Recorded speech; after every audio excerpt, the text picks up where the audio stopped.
کراچی کے معروف لیڈر حماد صدیقی نے طلبہ سیاست میں کب قدم رکھا اور سیاسی جماعت میں کس کس عہدوں پر فائز رہے، تفصیلات جانیے اس رپورٹ میں۔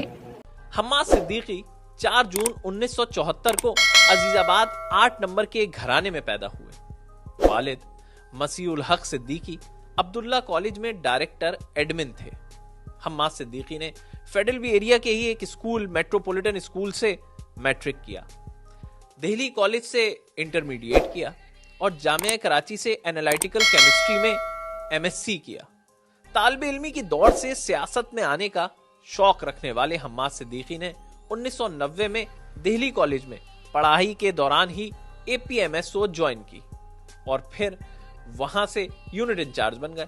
پھر 1993 میں آل پاکستان متحدہ اسٹوڈنٹ آرگنائزیشن کراچی یونیورسٹی کے آرگنائزر کراچی بن گئے۔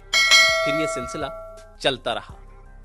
1997 سے سال 2001 تک اے پی ایم ایس او کے سینٹرل کمیٹی ممبر رہے، مختلف عہدوں پر رہے اور کام کرتے رہے۔ سال 2005 سے سال 2007 تک ممبر کراچی تنظیمی کمیٹی رہے۔ سال 2008 میں جوائنٹ انچارج اور سال 2009 سے سال 2013 تک انچارج کراچی تنظیمی کمیٹی رہے۔